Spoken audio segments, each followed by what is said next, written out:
Now students देखिए sample problem 1। Okay, अब इसको देखो, कह रहा है in the given figure B O is a diameter. Correct, ये देखिए हमें ट्रू एंड फॉल्स बताना है। इसमें क्या बताना है? ट्रू एंड फॉल्स है ना। ये देखिए बी ओ ए एक डायमीटर है, मतलब ये स्ट्रेट लाइन है। इवन यहां तक जाओगे तो ये भी एक स्ट्रेट लाइन है, B O A T straight line है। करेक्ट। चलिए अब सबसे पहले अगर आप देखें तो अगर इन्होंने बोला हुआ है हमसे कि बी ओ ए क्या है, एक डायमीटर है, तो ये बताओ angle in the semi circle is 90। ये देखिए ये वाला जो एंगल है, कौन सा angle? BPA, angle in the semi circle is 90। ये आपको पता होगा भाई, अगर ये डायमीटर है तो ये क्या हो गया? Semi circle. तो angle in the semi circle is 90, आपको पता है ये एंगल 90 हो गया, ये वाला पूरा। मतलब एंगल बीपीए कितना हो गया? 90 हो गया। Angle BPA is equals to 90 हो गया। अब ध्यान से समझिए, देखिए देखिए बच्चों, मैं ब्लू कलर से आपको दिखा रहा हूं। ओ से लेके बी तक की जो लेंथ है, ओ बी दिखा क्या, और ओ से लेके पी तक की जो लेंथ है वो आपस में इक्वल है। चेक कर लो। ठीक है, अगर आप देखें तो देखिए ओपी की लेंथ और ओबी की लेंथ इक्वल है। Radii of the same circle, एक ही सर्कल की क्या है? रेडियस है। तो अगर ओबी इज इक्वल्स टू ओपी है, इसका मतलब क्या है कि ये वाला जो एंगल है और ये वाला जो एंगल है इक्वल होगा, है ना। इक्वल साइड्स के ऑपोजिट वाले एंगल क्या होते हैं? इक्वल होते हैं। ठीक है, इक्वल साइड्स के ऑपोजिट वाले एंगल क्या होते हैं? इक्वल होते हैं। ठीक है, तो ये 30, ये भी 30। ठीक है, तो इस तरीके से आप बोल सकते हैं कि triangle B O P isosceles triangle है। तो अगर ये 30 हमारे पास, तो ये वाला एंगल भी 30 हो गया। करेक्ट। अब देखिए ये है 90 टोटल, अगर ये 90 है और ये 30 है तो बचा कितना हमारे पास? 60। ये वाला एंगल, मतलब ये वाला एंगल ओ पी ए, ये कितना हो गया हमारे पास? 60 डिग्री। 60 प्लस 30 टोटल हो गया 90। ठीक है, अब उन्होंने हमसे क्या पूछा है? उन्होंने हमसे पूछा है angle P T A is 30 degree. Angle P T ए निकाल के दिखाओ। पी टी ए क्या 30? अगर होगा तो ट्रू है, अदरवाइज फॉल्स है। देखते हैं। देखिए ये बी से लेके टी तक ये स्ट्रेट लाइन है, चेक कर लीजिए। B O A T straight line है। करेक्ट। और ये अगर स्ट्रेट लाइन है तो इससे पहले अगर आप देखें तो देखो ये वाली जो लेंथ है ओपी, देखिए जरा, OP is equals to O A है भाई, radii of the same circle. ठीक है, तो अगर आप देखें तो ओपी का लेंथ और ओए का लेंथ इक्वल है, इसका मतलब इक्वल साइड्स के ऑपोजिट वाले एंगल इक्वल हो जाएंगे। तो ये अगर 60 है, देखो इसके ऑपोजिट 60, तो इसके ऑपोजिट ये भी 60 होना पड़ेगा। ये वाला एंगल कितना होना पड़ेगा? 60। ये एंगल कितना हो गया? 60। ठीक है, तो ये हो गया 60 और टोटल कितना है? 180, क्योंकि लीनियर पेयर हो जाएगा आपका भाई, सॉरी स्ट्रेट लाइन है। P O A T is a sorry B O A T is a straight line. तो अगर ये 60 है तो ये वाला एंगल कितना बचेगा हमारे पास? ये ब्लैक कलर वाला एंगल कितना बचेगा हमारे पास? टोटल कितना था? 180। तो 180 में से 60 माइनस करोगे तो कितना हो जाएगा हमारे पास? 120 डिग्री। तो ये एंगल हो गया कितना? 120 डिग्री। ठीक है, अब ध्यान से चेक करें स्टूडेंट्स, ओपी और पीटी क्या है? टेंजेंट है। क्वेश्चन पढ़ लो, ठीक है ना। पीटी क्या है? टेंजेंट है। तो ये जो पीटी है और ओपी, इनके बीच में एंगल कितना हो जाएगा? 90। ये देखिए ये वाला, this OP is perpendicular to PT या PT is perpendicular to OP, जो कहना चाहते हैं आप कह सकते हैं। Tangent PT is perpendicular to radius OP, ये इस तरीके से। ठीक है, तो देखो ये एंगल अगर 90 है, इतना, ये वाला कौन सा एंगल? ओपीटी है ना। एंगल ओपीटी कितना है हमारे पास? 90 डिग्री है। लेकिन अब एंगल ओपीटी दो एंगल से मिलकर बना हुआ है। ये जो एंगल ओपीटी दो एंगल से मिलकर बना हुआ है, कौन कौन सा? देखो ओपीटी, ये पूरा angle, angle OPA, angle OPA plus, मतलब ये वाला एंगल और प्लस ये वाला एंगल करोगे तभी तो ये मिलेगा ना। यानी कि angle OPA plus angle APT plus angle APT is equals to 90। भाई देख लीजिए, फिगर देखना आपको, बस दिखा क्या? ये वाला जो एंगल है, ये वाला है ना, मतलब एंगल ओपीए, और दूसरा एंगल एंगल एपीटी, मतलब ये वाला। तो ये वाला और ये वाला जो 60, इनका सम ये टोटल आ जाएगा आपका 90, यानी कि एंगल ओपीटी। इसलिए मैंने एंगल ओपीटी की जगह, एंगल ओपीटी की जगह क्या लिखा है? Angle OPA plus angle APT. अब वैल्यू रखो, ओपीए कितना है? एंगल ओपीए कितना है? ये 60। तो एंगल ओपीए की जगह रखा 60 और प्लस, अरे ये तो 60 था ना, ठीक। और angle APT, angle APT is equals to 90। तो अगर आप देखें तो ये 60 उधर जाएगा और यहां से आ जाएगा हमारे पास angle A P T is equals to 90 minus 60 that is 30 degree. ये देखिए, ठीक है, एंगल ए पी टी कितना आ गया 90 माइनस 60 30 डिग्री। तो एंगल ए पी टी ये वाला, ये वाला,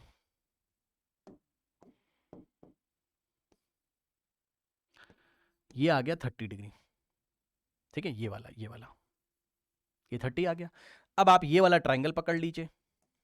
कौन सा? ये ट्राइंगल पी टी ए में, ये दिखा क्या? ट्राइंगल पी टी ए में एंगल सम प्रॉपर्टी लगाइए। In triangle P T A angle sum property लगाइए। देखिए ये कितना है 30 और ये कितना है 120। ठीक है, तो 120 प्लस 30 कितना हो गया 150। तो बचा कितना 30। तो ये एंगल हो गया 30। एंगल सम प्रॉपर्टी भाई, तीनों एंगल का सम कितना आना चाहिए 180। तीनों एंगल का सम कितना आना चाहिए 180। 30 प्लस 30 60 प्लस 120 180। करेक्ट। तो इसको 30 होना पड़ेगा। इसका मतलब angle P T A is equals to 30 degree, है ना। और यही बोला था इसने, angle P T A 30 degree, यानी कि दिया गया स्टेटमेंट क्या है, ट्रू है। तो ये जो भी स्टेटमेंट बोल रहे हैं लोग, तो ये क्या है, ट्रू है कि एंगल पी टी ए कितना है। बस इसको चेक करना था, ये ट्रू है। ठीक है, इस तरीके से।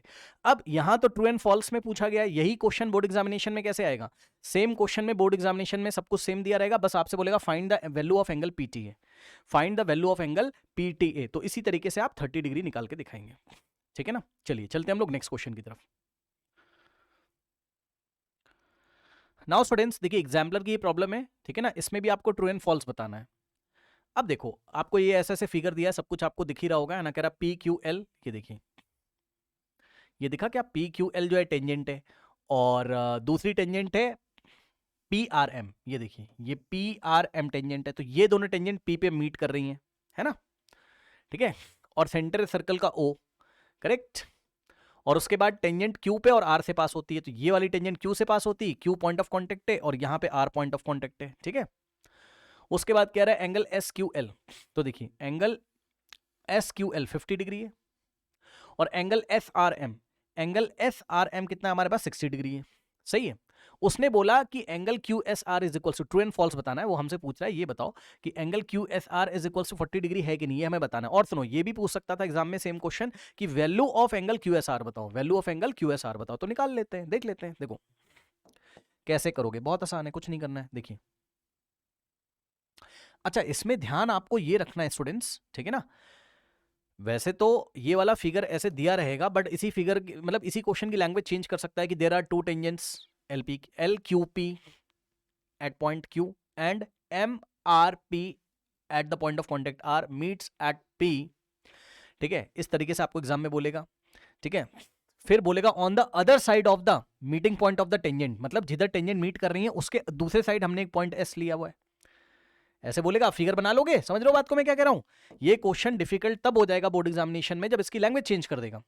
आपसे क्या बोलेगा बताओ कि एल क्यू पी एक टेंजेंट है, दूसरी टेंजेंट है एम आर पी, है ना। ये दोनों टेंजेंट कहां पे मीट करती हैं, पॉइंट पी पे। इनका पॉइंट ऑफ कॉन्टेक्ट क्या है, क्यू और आर है। सही है, बात समझ रहे हो। और उसके बाद आपसे बोलेगा on the other side of the, on the other side of the circle rather than meeting point, मतलब समझ रहे हो ना, कुछ ऐसी लैंग्वेज देगा जिधर मीटिंग पॉइंट पी है उसको छोड़ के दूसरे साइड कोई पॉइंट एस ले लिया गया। और फिर वो बोलेगा कि join S N Q, join S N R, ऐसे ऐसे करके आपको लैंग्वेज बनाएगा। फिर एस को सेंटर से ज्वाइन करके फिर आपसे बोलेगा एंगल एस क्यू एल इतना दिया हुआ है, फिर एंगल एस आर एम। किसको किसको, जो बच्चे ऑनलाइन है बताइए किसको किसको मेरी बात समझ में, मैं क्या कहना चाहता हूं। फिगर नहीं देगा तो कर लोगे, जल्दी से बताओ, मतलब फिगर बन जाएगा फिर तो क्वेश्चन हो जाएगा, क्वेश्चन तो मैं करके दिखा दूंगा, समझे ना। तो आपको ये ध्यान देना होता है एग्जाम्पलर वाले क्वेश्चन में कि भाई वो लैंग्वेज ट्विस्ट करके बोर्ड एग्जामिनेशन में देगा, आएगा तो यहीं से, है ना, बट चेंज करके देगा। तो इसीलिए बोला जाता है कि एग्जाम्पलर बिल्कुल आप ध्यान से पढ़ के जाए। ठीक है, चलिए बस अब तो हैंडल कर लोगे, अब तो हैंडल कर लोगे आप, है ना। अब देख लेते हैं, उन्होंने एंगल क्यू एस आर पूछा है, मतलब ये वाला एंगल पूछा है क्यू एस आर।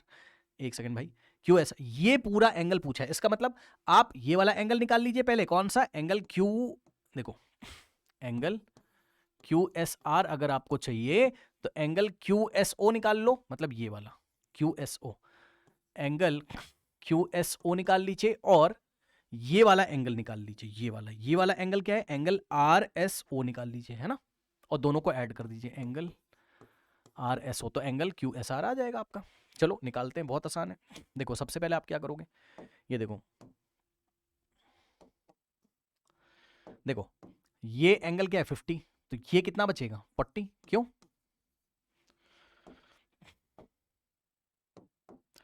क्योंकि देखिए OQ क्या है, रेडियस है, और LQ क्या है, टेंजेंट है। रेडियस और टेंजेंट के बीच में एंगल कितना बनेगा 90, तो भाई ये एंगल टोटल कितना था 90, क्योंकि रेडियस टेंजेंट पे परपेंडिकुलर होती है, आपको पता है। तो ये एंगल अगर 90 है और ये 50 दिया था, तो ये 40 बचेगा, क्योंकि 40 + 50 90, ठीक है। और इसी तरीके से आप नीचे अगर देखेंगे तो ये देखिए, O से R को ज्वाइन किया, ठीक है ना, O से R को ज्वाइन किया, और ये रही आपकी टेंजेंट, ये ऐसे करके टेंजेंट जा रही है, तो ये वाला एंगल इतना, ये अगर 60 दिया है तो इसको कितना होना पड़ेगा 30, क्यों, क्योंकि देखिए ये रेडियस है और ये टेंजेंट है, ठीक है ना, तो दोनों के बीच में एंगल कितना था 90, ये देखिए ये टोटल ये वाला कितना था 90, भाई ये रेडियस और ये टेंजेंट, ठीक है। तो ये 90 अगर था का मतलब होता है, और ये 60, तो 60 90 में से आप क्या माइनस करोगे 60, तो ये 30 आ जाएगा। अब ध्यान से चेक करो, एक बार आप ये वाला ट्राइंगल पकड़िए, अब तो समझ गए होगे, ये वाला SQO, ये वाला, इस ट्राइंगल में अगर आप देखेंगे तो आइसोसेलेस ट्राइंगल हो जाएगा। कैसे, OQ की लेंथ OS के इक्वल है, ठीक, क्योंकि radii of the same circle, तो दोनों क्या है, OQ भी उसी सर्कल का रेडियस है, OS, ये इक्वल हो गया। अगर इक्वल हो गया तो आइसोसेलेस ट्रायंगल होगा, ये अगर 40 है तो ये भी तो 40 हो जाएगा। भाई इक्वल साइड्स के ऑपोजिट वाले एंगल इक्वल होते हैं ना, तो ये देखो यहाँ 40, तो इस साइड के ऑपोजिट वाला एंगल भी 40, मतलब ये 40 था तो ये भी 40 होना पड़ेगा, ठीक है। अब इसी तरीके से अब आप ये वाला ट्राइंगल पकड़ लीजिए, ट्राइंगल SOR, ट्राइंगल SOR में अगर आप देखेंगे तो फिर से वही चीज है, देखिए OR का लेंथ किसके इक्वल है, OS के, देखिए OR is equals to OS, reason वही है, रीजन क्या है, radii of the same circle are equal, ठीक है। तो इसका मतलब ये वाली लेंथ ये इसके इक्वल, तो ये भी ट्रायंगल आइसोसेलेस होगा, तो इक्वल साइड के ऑपोजिट वाले एंगल्स क्या होते हैं, इक्वल होते हैं। तो ये देखो इसके ऑपोजिट वाला ये एंगल और इस साइड के ऑपोजिट वाला ये एंगल इक्वल, तो ये 30 था तो ये भी कितना हो जाएगा 30, मतलब एंगल QSO कितना दिखाई पड़ रहा है 40, और एंगल RSO 30। अब वहां पे वैल्यू रखिए और आंसर निकालिए, तो यहां से आ जाएगा angle QSR is equals to angle QSO कितना है 40, प्लस एंगल RSO कितना है, RSO कितना है 30, तो यहां से आंसर आ गया 40 + 30 70 डिग्री। तो एंगल QSR की वैल्यू कितनी आ गई 70, और इन्होंने हमसे क्या बोला था, इन्होंने बोला था QSR कितना है 40, तो फॉल्स हो गया, है ना, ये स्टेटमेंट क्या हो गया, फॉल्स हो गया। यही क्वेश्चन बोर्ड एग्जामिनेशन में लैंग्वेज चेंज करके आएगा, और मैंने बता दिया लैंग्वेज क्या होगी, और सुनिए, और यस आपको बोलेगा find the value of angle QSR, find the value of angle QSR, ठीक है। चलिए चलते हम लोग नेक्स्ट क्वेश्चन की तरफ।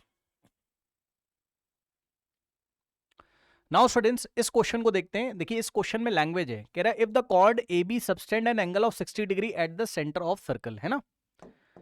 देखिए बच्चों ये हमारे पास इस तरीके से एक सर्कल है, करेक्ट, और उन्होंने हमसे बोला है देखो कोई कॉर्ड है, लेट अस से एक कॉर्ड है, मान लीजिए कि AB एक कॉर्ड है, ये इस तरीके से AB हमारे पास एक कॉर्ड है, करेक्ट, ऐसे AB। अब मान लीजिए कि इस सर्कल का जो सेंटर है वो O है, इस सर्कल का सेंटर क्या है O है, ठीक है।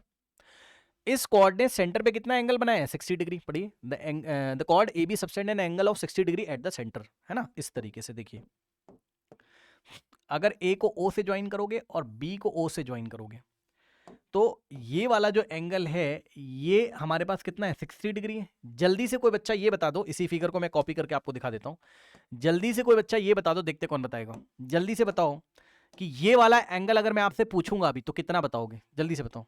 ये दिख रहा है क्या, एंगल BAO, ये वाला पिंक वाला बताओ, और ये वाला पिंक वाला कितना कितना हो जाएगा, ये जल्दी से बताओ। सर 60। 60 हो जाएगा। जिसको नहीं पता उसके लिए बता रहा हूं, मान लो किसी बच्चे को नहीं पता है, सुनो ध्यान से। देखो OB की लेंथ और OA की लेंथ इक्वल है। ये लेंथ भाई, ये रेडियस है ना, रेडियस OB और OA इक्वल है। तो भाई इक्वल साइड के ऑपोजिट वाले एंगल भी इक्वल होते हैं। तो ये इसके ऑपोजिट, अगर ये x डिग्री है तो इसके ऑपोजिट वाला एंगल भी x डिग्री होगा। अब इसमें एंगल सम प्रॉपर्टी लगा दो, x प्लस x और प्लस 60 इज इक्वल्स टू 180, है ना। ये 60 उधर जाएगा, x plus x 2x is equals to 180 minus 60 120, और यहां से x की वैल्यू कितनी आ जाएगी 120 डिवाइडेड बाय 2 आके डिवाइड लगाएगा तो यहां से आ गया 60, है ना। मान लो किसी को नहीं आता तो मैंने उसके लिए निकाल के भी दिखा दिया। मतलब ये जो x है और ये जो x है 60 60 हो जाता है, ठीक है ना। मतलब ये एक इक्विलेटरल ट्रायंगल हो गया ना। तो इसका मतलब ये हो गया कितना 60 डिग्री, और ये भी हो गया हमारे पास 60 डिग्री। सर अभी तो क्वेश्चन आगे नहीं पढ़ा, नहीं पढ़ा मैंने, नहीं पढ़ा है ना। जो इन्फॉर्मेशन है वो मैं निकाल रहा हूं, क्या पता कुछ काम आ जाए, देख लेते हैं। निकाल लिया को ऐसे ही, है ना। कह रहा then the angle between the tangent at A and B is 60, then the yes then the angle between the tangent at A and B is 60। अब ध्यान सुनो, ए और बी पे टेंजेंट ड्रॉ करना है आपको, ए और बी पे टेंजेंट ड्रॉ करना है आपको। मतलब ये रहा ए और ये रहा बी, इस पे हमें अगर टेंजेंट ड्रॉ करना है स्टूडेंट्स, तो देखिए टेंजेंट तो बेटा ऐसे ही जाएगा। ये ए से टेंजेंट देखिए ऐसे गया, एक सेकंड एक सेकंड एक सेकंड, देखिए ए से टेंजेंट ऐसे गया, ठीक है, और बी से टेंजेंट ऐसे गया, ठीक है। तो ये दोनों टेंजेंट सपोज पॉइंट पी पे मीट कर रहे हैं, ठीक है। अब इसको थोड़ा सा आप चाहो तो डिलीट कर दो ऐसे करके, है ना। ठीक है, तो आपसे पता है एंगल बिटवीन द टेंजेंट पूछा है, मतलब एंगल बिटवीन द टेंजेंट का मतलब है, एंगल बिटवीन द टेंजेंट का मतलब है आपका ये वाला, ये एंगल बेटा पूछा हुआ है, एक सेकंड, ये एंगल पूछा है ना, ये टेंजेंट के बीच का एंगल, एंगल APB पूछा है। कौन सा पूछा है? एंगल APB पूछा है। कह रहा है क्या ये 60 है, ट्रू एंड फॉल्स है, क्वेश्चन क्या है, ट्रू एंड फॉल्स है, तो कोई दिक्कत नहीं, ये आप निकाल लो, ये आप निकाल लो, आपको पता चल जाएगा कि ये स्टेटमेंट ट्रू। अगर 60 आ गया तो ठीक है, नहीं तो नहीं। अब आप लोग को पता है कि ये 60 कभी आ ही नहीं सकता, क्यों? क्योंकि रेडियस के बीच में जो एंगल बनता है, जिसको नहीं पता ध्यान सुन लो, रेडियस के बीच में, दोनों रेडियस के बीच में ये वाला जो एंगल बनता है और दोनों टेंजेंट के बीच में ये सप्लीमेंट्री होता है ना, मतलब दोनों का सम 180 होना चाहिए। तो अगर ये 60 है तो इसको कितना होना पड़ेगा 120, है ना। अब जिसको नहीं आता तो मैं डिटेल में करके दिखा देता हूं, 2 सेकंड लगेगा, 1 सेकंड। मान लो किसी बच्चे को नहीं आता है, रुक जाओ, मान लो किसी बच्चे को नहीं आता है तो आप डिटेल में देख लीजिए, ऐसा कुछ नहीं है। देखिए बच्चों, देखिए आपको मैं दिखाता हूं, देखिए ये रेडियस है, हाँ जी सर, और ये रही टेंजेंट, हाँ जी सर। तो रेडियस और टेंजेंट के बीच में एंगल कितना बनेगा हमारे पास 90 डिग्री, है ना। तो ये पूरा हो गया 90, ये देखो ये पूरा हो गया 90। और इसी तरीके से आप इस साइड से देखोगे तो देखो OA रेडियस हो गया, हाँ जी, और AP हो गया, हाँ AP हो गया हमारे पास क्या टेंजेंट, तो ये एंगल भी कितना हो गया 90, है ना। अब आप कौन सा कोऑर्डिनेटर लोगे, ये वाला कोऑर्डिनेटर, देखो APBO, ठीक है ना। ये 60 60 मत देखो, अभी इससे में कोई काम ही नहीं है, वो तो ऐसे मैंने निकाल के दिखा दिया था, ठीक है, उसको छोड़ दो आप। ठीक है, अब आप देखो ये जो ब्लू कलर का, लाइट ब्लू कलर का जो आपको कोऑर्डिनेटर दिख रहा है ना, कौन सा APBO, इस कोऑर्डिनेटर में देखिए, कोऑर्डिनेटर APBO में अगर आप देखेंगे तो ये 90, हाँ जी सर, ये 90, हाँ जी सर, 90 90 कितना हो गया 180, और ये 60, ठीक है। चारों एंगल का सम कितना होता है 360, तो 90 90 मैं लिख देता हूं, 90 प्लस ये 90 प्लस ये 60 प्लस ये वाले एंगल को बोलो एंगल APB, एंगल APB, और इन चारों का सम कितना हो जाएगा 360। Angle sum property of coordinator, coordinator के चारों एंगल का सम कितना होता है 360, तो ये हो गया इज इक्वल्स टू में 360। अब भाई यहां से आप क्या निकाल लो एंगल APB, इन तीनों को ऐड करो, उधर भेज दोगे तो क्या हो जाएगा, एंगल APB आ गया कितना 120, करके देख लीजिएगा, ठीक है। बस यही है, और इसी बात को डायरेक्ट याद रखा है कि रेडियस के बीच में जो एंगल बनता है और टेंजेंट के बीच में जो एंगल बनता है सप्लीमेंट्री होता है। मतलब ये अगर 60 है तो 180 में से 60 माइनस करोगे तो यहां पे आ जाएगा 120, सप्लीमेंट्री मतलब दोनों का सम 180, है ना। तो बस ये स्टेटमेंट क्या हो गया, फॉल्स हो गया, क्योंकि आंसर कितना आ रहा है 120, इन्होंने कितना दिया है 60, तो ये स्टेटमेंट फॉल्स है। चलिए हम लोग चलते हैं नेक्स्ट क्वेश्चन की तरफ। नाउ स्टूडेंट्स देखिए, ये ट्रू एंड फॉल्स का स्टेटमेंट है, पता है। अब देखिए किसी स्टेटमेंट पे अगर आपको शक हो रहा हो कि वो फॉल्स भी हो सकता है, मैंने एक क्लास में आपको बताया है, फिर से ध्यान सुनिए मैथमेटिक्स में, किसी भी स्टेटमेंट के लिए अगर आपको थोड़ा सा अंदर से इंट्यूशन आ रहा हो, थोड़ा फील आ रहा हो कि हाँ ये कभी कभी गलत भी हो सकता है, फॉल्स भी हो सकता है कभी कभी, करेक्ट, तो आप एक काउंटर एग्जाम्पल दे दीजिए। काउंटर एग्जाम्पल क्या होता है? काउंटर एग्जाम्पल मतलब बात, एक मैं आपको छोटा सा एग्जाम्पल देता हूं, ध्यान सुनिए। मान लीजिए कि एक आपका फ्रेंड है, ये मान लीजिए आपका फ्रेंड है, इसका नाम है रमेश, ठीक है। अब देखिए रमेश ईमानदार है, ठीक है, आपने बोला भाई रमेश क्या है, ऑनेस्ट है, ठीक है, ईमानदार बंदा है। अब आप इसके साथ दोस्ती में रहे, फ्रेंडशिप में रहे 1 साल 2 साल, है ना, इसने आपका कोई सामान वगैरह नहीं चुराया, लेकिन एक दिन ऐसा हो गया 2 साल के बाद इसने गलती से आपके 500 रुपए चुरा लिए, है ना, गलती से क्या चुरा लिए, बस ऐसे समझो ना। तो ये बताओ क्या ये ऑनेस्ट है? मतलब साल भर 2 साल तक देखा आपने, कोई इसकी हरकत ऐसी नहीं थी, नेगेटिव हरकत, लेकिन इसने क्या किया, 2 साल के बाद क्या किया इसने, 500 रुपए चुरा लिए। अब बताओ क्या ये ईमानदार है? नहीं है। अब हम ये नहीं बोलेंगे ये ऑनेस्ट है, मतलब समझो एक काउंटर एग्जाम्पल से जो ये हमेशा ईमानदार बना हुआ था वो चीज फेल हो गई, तो हम बोलेंगे ये ऑनेस्ट है, ये स्टेटमेंट फॉल्स है। समझे ना? मतलब हम, अगर मैं ये कह रहा हूं अगर आपको एक भी एग्जाम्पल ऐसा मिल गया जिसमें दिया गया स्टेटमेंट फॉल्स हो जाता है, तो बाकी वो कितने भी केसेस में ट्रू हो, वो ट्रू नहीं माना जाएगा, वो फॉल्स ही माना जाएगा। समझे? तो कोई एक एग्जाम्पल देके हम काउंटर करते हैं जब हमें फॉल्स करना होता है, तो देखते हैं, ऐसी कोशिश करते हैं। और कोशिश कैसे करते हैं? अपने एनसीईआरटी के नॉलेज से हम लोग कोशिश करते हैं। देखिए आइए सवाल देखते हैं। क्वेश्चन में क्या कह रहा है, the length of the tangent from external point on a circle is always greater than the radius of the circle. मतलब इसमें हमें ट्रू एंड फॉल्स बताना है। वो हमसे ये कह रहा है कि ये बताओ length of the tangent from external point on a circle is always, मतलब समझो, देखो एक सर्कल है हमारे पास, इस तरीके से एक सर्कल है, करेक्ट। अब कोई एक्सटर्नल पॉइंट है, ये देखिए ये कोई एक्सटर्नल पॉइंट है। देखो मैं आपको 2-3 फिगर बना देता हूं ताकि आपको थोड़ा फील आ जाए चल क्या रहा है। 1 फिगर, 2 फिगर, 3 फिगर, ठीक है ना। मैं 2-3 फिगर आपको दिखा देता हूं, है ना। 1 2, और ये एनसीईआरटी का ही नॉलेज है, कहीं और से नहीं कर रहे हैं हम लोग, है ना। सेंटर है ओ, ये दूसरा फिगर है, और ये तीसरा फिगर है, सेंटर है इसका ओ। ध्यान से सुनो, मान लीजिए कि हमने पॉइंट पी यहां पे लिया। अब आप थोड़ा मतलब अभी फिगर देखोगे तो आपको फील आ जाएगा। मैं ये कहना चाहता हूं कि यहां से अगर हमने टेंजेंट ड्रॉ करी, ये देखिए पी ए, और दूसरी टेंजेंट हो गई सपोज पी बी, ठीक है ना, पी ए और पी बी। अब जरा रेडियस को ज्वाइन करिए, मतलब सेंटर से यहां ज्वाइन करो बी को, रेडियस हो गई ओ बी और रेडियस हो गई ओ ए। यहां पे आप क्लियरली देख सकते हैं, क्लियरली आप देख सकते हैं कि जो टेंजेंट का लेंथ है वो पी ए चाहे पी बी, भाई P A is equal to P B, P A और पी बी तो क्या है, टेंजेंट के लेंथ है। तो जो टेंजेंट का लेंथ है ये दोनों तो इक्वल होगा ना भाई। आप समझ रहे हो मैं क्या कह रहा हूं? मैं कह रहा हूं पी ए और पी बी यही क्या है, लेंथ ऑफ द टेंजेंट, और ये दोनों आपस में इक्वल हैं, ये तो सबको ही पता होगा। लेकिन मैं ये कह रहा हूं कि इस फिगर को देख के आपको क्या लग रहा है बताइए? साफ साफ आपको दिखाई पड़ा कि जो पीए यानी कि जो टेंजेंट का लेंथ है, ध्यान से चेक करेंगे, जो टेंजेंट का लेंथ है it is greater than radius O A. बोलो हाँ, बोलो। ये फिगर से आपको देख के समझ में आ रहा है?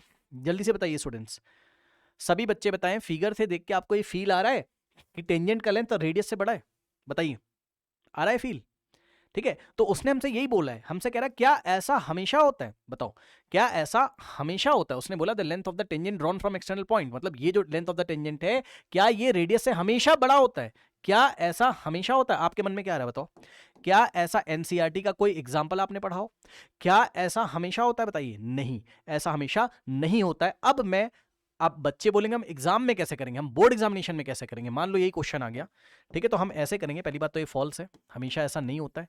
हम देंगे इसके लिए काउंटर एग्जाम्पल, और काउंटर एग्जाम्पल हमारे एनसीईआरटी में दिया हुआ है। अगर आप नहीं, एनसीईआरटी या शायद पीवाईक्यूज में कहीं पे दिया, नहीं एग्जाम्पलर में ही दिया हुआ है। हाँ याद है आपको, एग्जाम्पलर फर्स्ट एक्सरसाइज में आपको काउंटर एग्जाम्पल इसका दिया हुआ है। देखिए कैसे, बेटा किसी को याद आ जाए तो जरा बताना, क्या हमारे पास ऐसा हमारे पास टेंजेंट और दूसरे टेंजेंट के बीच में 90 डिग्री बनेगा तो वो एक स्क्वायर फॉर्म करेगा। वेरी गुड, वेरी गुड, ठीक है। ये देखिए, एक सेकेंड, देखिए बच्चों ने बता भी दिया है, ये रहा इसका काउंटर एग्जांपल। अगर आप लोग को याद हो, एक्सटर्नल पॉइंट अगर कुछ ऐसा हो जाए कि दोनों टेंजेंट के बीच में एंगल कितना हो जाए, दोनों टेंजेंट्स के बीच में एंगल अगर 90 डिग्री हो जाता था, अगर आपको याद हो, एंगल बिटवीन द टेंजेंट्स, ये देखिए एक टेंजेंट ये रही और दूसरी टेंजेंट ये रही। अब ये बहुत अच्छा तो बना नहीं है, संभाल लेना आप, ठीक है। सपोज ये देखिए पी ए टेंजेंट और पीबी टेंजेंट, है ना। अगर एंगल बिटवीन द टेंजेंट कितना हो जाए, 90 हो जाए, तो उस टाइम हमारे पास ये स्क्वायर बन जाता था, आपको याद होगा। ओ को ए से ज्वाइन करो, ओ को बी से ज्वाइन करो, तो देखो बच्चों ये वाला एंगल भी 90 होता था, क्योंकि रेडियस और टेंजेंट के बीच एंगल, और ये भी हमारे पास 90 होता था, याद है। और भाई OA is equals to OB, और एंगल सम प्रॉपर्टी लगाओगे इस कोऑर्डिनेटर में, तो फोर्थ एंगल भी 90 आ जाएगा। अब बच्चे बोलेंगे देखने से नहीं लग रहा, आपके देखने से कुछ नहीं होता है, देखने से नहीं होता है, तो रफ स्केच है ना। अगर टेंजेंट्स के बीच में एंगल 90 हो जाता था, ये वाला, तो ये स्क्वायर हो जाता था। मैंने कई बार आपको बताया है ना, क्योंकि पहले तो पैरेललोग्राम हो जाता था, क्योंकि ऑपोजिट एंगल इक्वल हो जाते थे, तो पैरेललोग्राम हो गया। और पैरेललोग्राम में अगर टू साइड्स ये वाले अगर इक्वल हो जाए, इसका मतलब चारों साइड इक्वल है, ठीक है ना। क्यों? क्योंकि समझ गए ऑपोजिट साइड भी इक्वल हो जाएंगे ना। तो ये स्क्वायर के लिए क्वालिफाई करता था। अब ये क्या हो गया, स्क्वायर PAOB क्वाड्रिलेटरल PAOB, ये एक स्क्वायर हो गया। बच्चे बोलेंगे दिख नहीं रहा, आपके देखने से कुछ नहीं होता है ना। PAOB is a square. और अगर ये स्क्वायर के लिए क्वालिफाई हो जाता था, ऐसा कब होता था, जब एंगल बिटवीन द टेंजेंट, ये वाला एंगल APB कितना हो जाए, 90 हो जाए, तब ऐसा होता था। तो इसका मतलब all the sides are equal, है ना। इस क्वाड्रिलेटरल के all the sides are equal, square हो गया। इसका मतलब PA का लेंथ, दिस इंप्लाइज PA का लेंथ, PB का लेंथ, OA का लेंथ, OB का लेंथ, सब इक्वल हो जाएंगे ना। PA is equals to OA is equals to OB is equals to PB, ये चारों के चारों लेंथ हमारे पास इक्वल हो जाएंगे। अब आप देख लो, इस केस में अगर ऐसा केस है कि एंगल बिटवीन द टेंजेंट 90 हो जाए, तो उस केस में जो टेंजेंट है और रेडियस वो तो इक्वल हो जाते हैं। ये देखो वो तो इक्वल हो जाते हैं, है ना। देख लो, ये रहा टेंजेंट का लेंथ PA और ये रहा रेडियस, ये तो इक्वल हो गए। इसका मतलब क्या, कि जो टेंजेंट है वो हमेशा रेडियस से ग्रेटर हो, ऐसा पॉसिबल नहीं। और ये बेस्ट काउंटर एग्जांपल है। इस एग्जांपल को देके, this is what,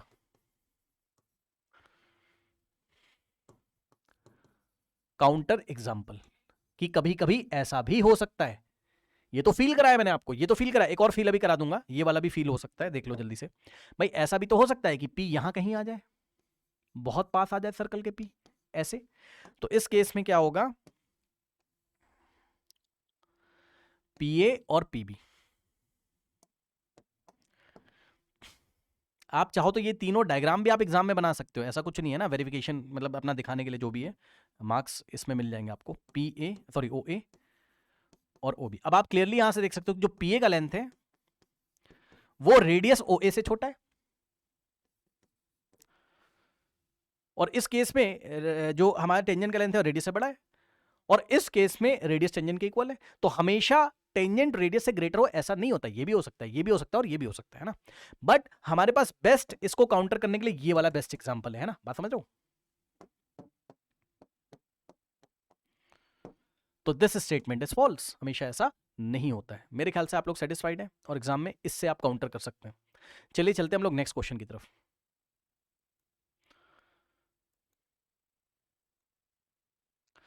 now students देखिए, इस क्वेश्चन को कह रहा है length of the tangent from an external point P on a circle with centre O। देखिए ये हमारे पास एक सर्कल है इस तरीके से, ठीक है, और इस सर्कल का सेंटर O है, करेक्ट। अब कोई एक्सटर्नल पॉइंट है P, लेट अस से ये एक एक्सटर्नल पॉइंट है, एक्सटर्नल मतलब सर्कल के बाहर कोई पॉइंट P है। इन्होंने हमसे बोला the length of the tangent from an external point P, मतलब अगर हम यहां से एक टेंजेंट ड्रॉ कर रहे हैं ये ऐसे, तो लेंथ ऑफ द टेंजेंट कितना है, PA, चेक कर लीजिए। मैं लिख देता हूं यहां पर, PA क्या है, length of the tangent. PA क्या है, 1 सेकेंड, PA क्या है, लेंथ ऑफ द टेंजेंट।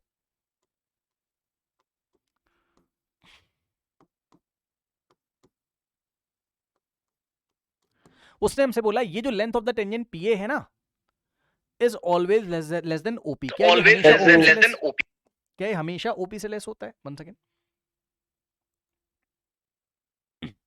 क्या ये हमेशा OP से लेस होता है, सर ट्रू। एक सेकंड चेक कर रहा हूँ, जरा थोड़ी सी सेटिंग चेक कर रहा हूँ ना ऑडियो की, एक सेकंड। यस, नाउ स्टूडेंट्स, अब इन्होंने हमसे बोला है क्या, कि ये जो लेंथ ऑफ द टेंजेंट है जो कि P से ड्रॉ करी गई, यानी कि PA के लेंथ के बारे में बात कर रहे हैं, है ना, it is always less than OP, it is always less than OP। क्या ये स्टेटमेंट ट्रू है?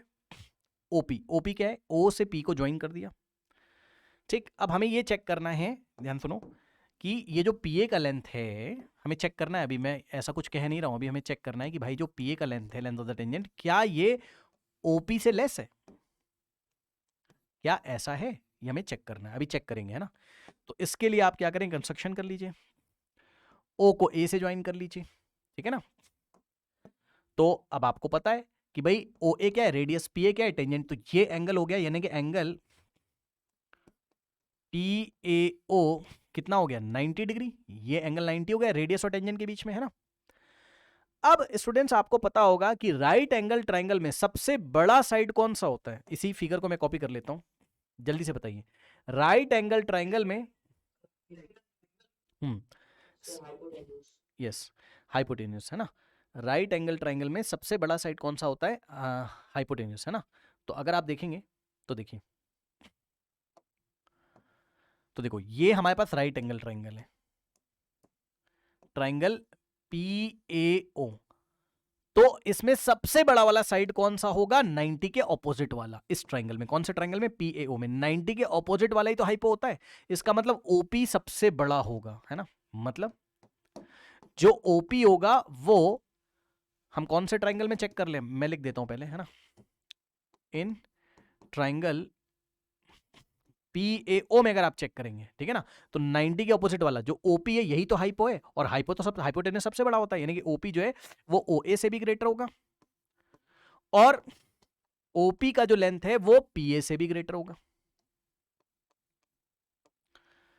करेक्ट। तो जो इन्होंने बात हमसे बोली थी कि पीए का लेंथ, भाई देखो ओपी पीए से बड़ा है, दिस इंप्लाइज, हम बोल सकते हैं ना कि पीए इज लेस देन ओपी। बात तो यही है भाई, इसी स्टेटमेंट को हम ऐसे भी तो लिख सकते हैं ना, भाई ओपी पीए से बड़ा है आप बोल दो ग्रेटर है, या फिर आप बोल दो पीए इज लेस देन ओपी, बात तो सेम है ना। तो यही तो था, पीए इज लेस देन ओपी, यानी कि ट्रू है, स्टेटमेंट कैसा है, ट्रू है ऑलवेज, क्योंकि हमेशा ही ऐसा होगा। अब अगर आप एक्सटर्नल पॉइंट पी लेंगे और यहां से टेंजेंट ड्रॉ करेंगे, ठीक है, तो एक राइट एंगल ट्रायंगल बनेगा, जब ओ को ए से ज्वाइन करोगे इस राइट एंगल ट्रायंगल में, हमेशा आप क्या देखोगे, हमेशा आप देखोगे ये जो ओपी होगा ये क्या होगा, ये हाइपो जैसा बिहेव करेगा, तो ये हमेशा किससे ग्रेटर होगा, ये पीए से हमेशा बड़ा होगा, और ओ ए से भी बड़ा होगा, करेक्ट। इसी बात को हम लोग एक और तरीके से हैंडल कर सकते थे, ऐसे,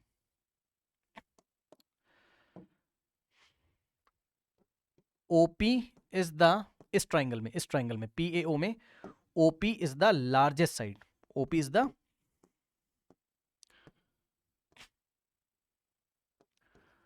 largest side. Reason is side opposite to larger angle is larger. हमें पता है जो एंगल सबसे बड़ा होगा उसके ऑपोजिट वाली साइड ही सबसे बड़ी, और हमें पता है राइट एंगल ट्रायंगल में सबसे बड़ा एंगल तो 90 होता है, ये तो 90 हो नहीं सकता, क्योंकि तीनों एंगल का सम कितना होता है 180, तो ये 90 से छोटा ही होगा, और ये भी 90 से छोटा होगा। तो इस एंगल के ऑपोजिट वाली जो साइड है पीए, वो 90 के ऑपोजिट वाली से तो छोटी होगी, मतलब इस एंगल के ऑपोजिट वाली जो पीए है श्योरली वो 90 के सामने वाली ओपी से तो छोटी होगी, पहली बात। दूसरा, ये जो एंगल है ये भी 90 से छोटा है, मतलब इसके सामने वाली जो साइड होगी ओ ए, ये भी श्योरली 90 के ऑपोजिट वाले ओपी से छोटी होगी। ऐसे भी कर सकते हैं। उसका रीजन हम बोल सकते हैं, इसका इस स्टेटमेंट का reason, OP is the largest side, इसका रीजन जो है क्या, एंगल, सॉरी साइड, ये हमने 9th क्लास में पढ़ा था, side opposite to the larger angle is larger। बात समझ में आई। सबसे पहले हम इसमें और इसमें कंपेयर कर सकते हैं, मतलब ओ ए और ओपी में, ओ ए और ओपी में, तो ओ ए छोटा निकलेगा, बिकॉज ओ ए के ओ ए इस एंगल के ऑपोजिट है ना, तो ये तो 90 से छोटा है, समझ गए बात। और फिर हम पीए और ओपी में कंपेयर करेंगे, तो पीए इज लेस देन ओपी, क्यों, क्योंकि पीए इस एंगल के ऑपोजिट है, तो ये एंगल है तो 90 से छोटा ही ना। आप लोग समझ रहे हो, देखो मैं ये कह रहा हूं भाई, रुको मैं ठीक से करके दिखा देता हूं, एक सेकंड, मैंने थोड़ा जल्दीबाजी में कर दिया है, एक सेकंड, देखिए बात समझिए।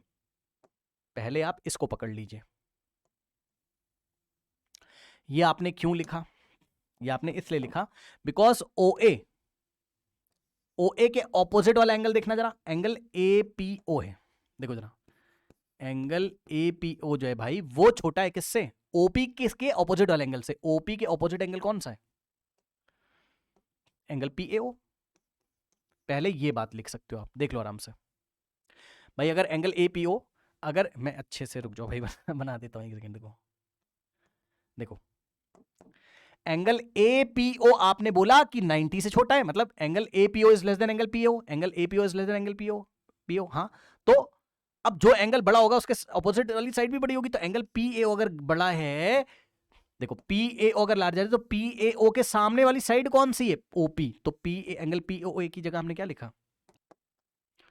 ये, और ये क्या है? लेस देन का साइन है, ठीक है। तो एंगल PAO के ऑपोजिट वाली साइड OP हो गई, और एंगल APO के ऑपोजिट वाली साइड कौन सी होगी? OA। तो इस तरीके से OA is less than OP, यानी कि OP बड़ा हो गया।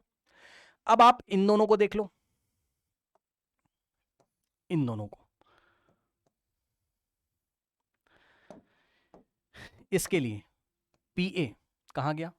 ये रहा PA, और PA के ऑपोजिट तो ये वाला एंगल है ना पक्का, मतलब एंगल AOP हम लिखेंगे पहले, एंगल AOP जो है वो लेस है, किससे लेस है?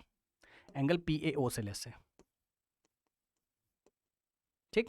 तो AOP के सामने वाली साइड कौन सी है? AOP के सामने वाली साइड कौन सी है? AP या PA इज लेस देन, और PAO के ऑपोजिट वाली साइड कौन सी है? PAO के ऑपोजिट वाली साइड कौन सी? OP। तो इसका मतलब PA is less than OP। तो फ्रॉम 1 and 2 अब आप बोल सकते हो OP सबसे बड़ी होगी इस ट्रायंगल में, तो इसका मतलब OP is greater then PA। बस इसका मतलब स्टेटमेंट क्या है? ट्रू है, चाहे ऐसे चले जाओ चाहे ऐसे चले जाओ, रीजन मैंने सारा आपको बता दिया, करेक्ट, ठीक है। चलिए चलते हम लोग नेक्स्ट क्वेश्चन की तरफ।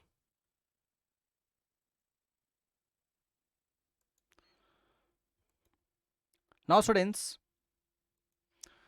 इस क्वेश्चन को देखिए। इस क्वेश्चन में कहता है the angle between two tangent to a circle may be 0 degree. अब मेरी बात ध्यान से सुनिए, इस क्वेश्चन को करने के लिए आपको एक बात पता होनी चाहिए। देखिए, if two lines are parallel, if two lines are parallel, ये हमने कहां पढ़ा था? क्लास 9th में, लाइंस एंड एंगल्स में, है ना।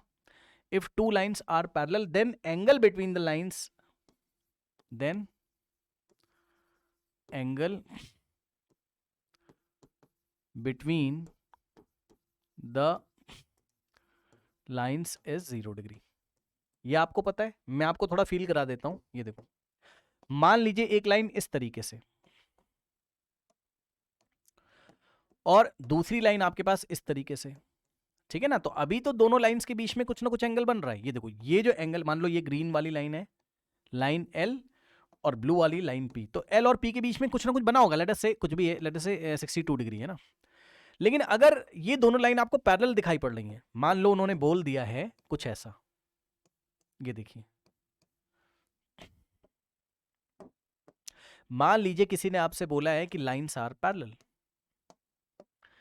ये लाइन L है और ये वाली लाइन P है, और इस बार सिचुएशन ऐसी है कि इस बार देखो, यहां तो ऐसा दिया था फिगर, अभी दिया है आपको कि line L is parallel to line P। अब आप मुझे बताओ, इस सिचुएशन में दोनों लाइंस के बीच में एंगल कितना है? बताइए, एंगल बिटवीन द लाइंस कितना है? एंगल बोलिए, 0 डिग्री।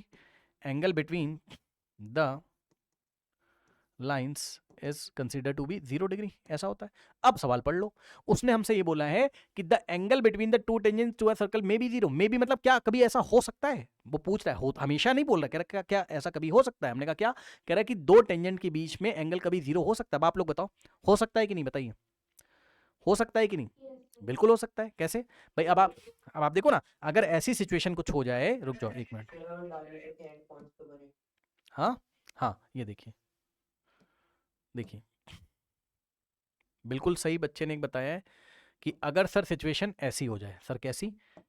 कि जो डायमीटर है हमारा सर्कल का, मैं पहले सर्कल ही बना देता हूं आपका, ये इस तरीके से, ठीक है ना। देखो ए ऐसे, देखो जरा ध्यान से, अगर सिचुएशन ऐसी हो जाए कि डायमीटर के एंड पे, देखो डायमीटर में आपको बना के दिखाता हूं, और पिंक कलर से, ये सेंटर है, इसको मैंने बोला O, तो ये देखो ये एक डायमीटर बनाया मैंने, है ना। डायमीटर का नाम है AOB।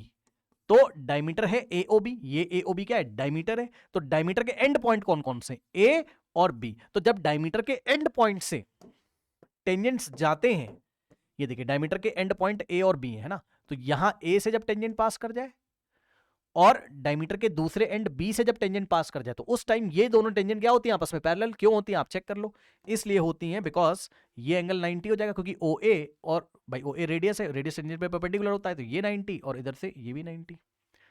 तो अगर ये 90 तो आप देख लो ये भी 90 लीनियर पेयर से, तो ये 90 और ये 90 तो ऑल्टरनेट एंगल बन गया ना, चेक कर लो।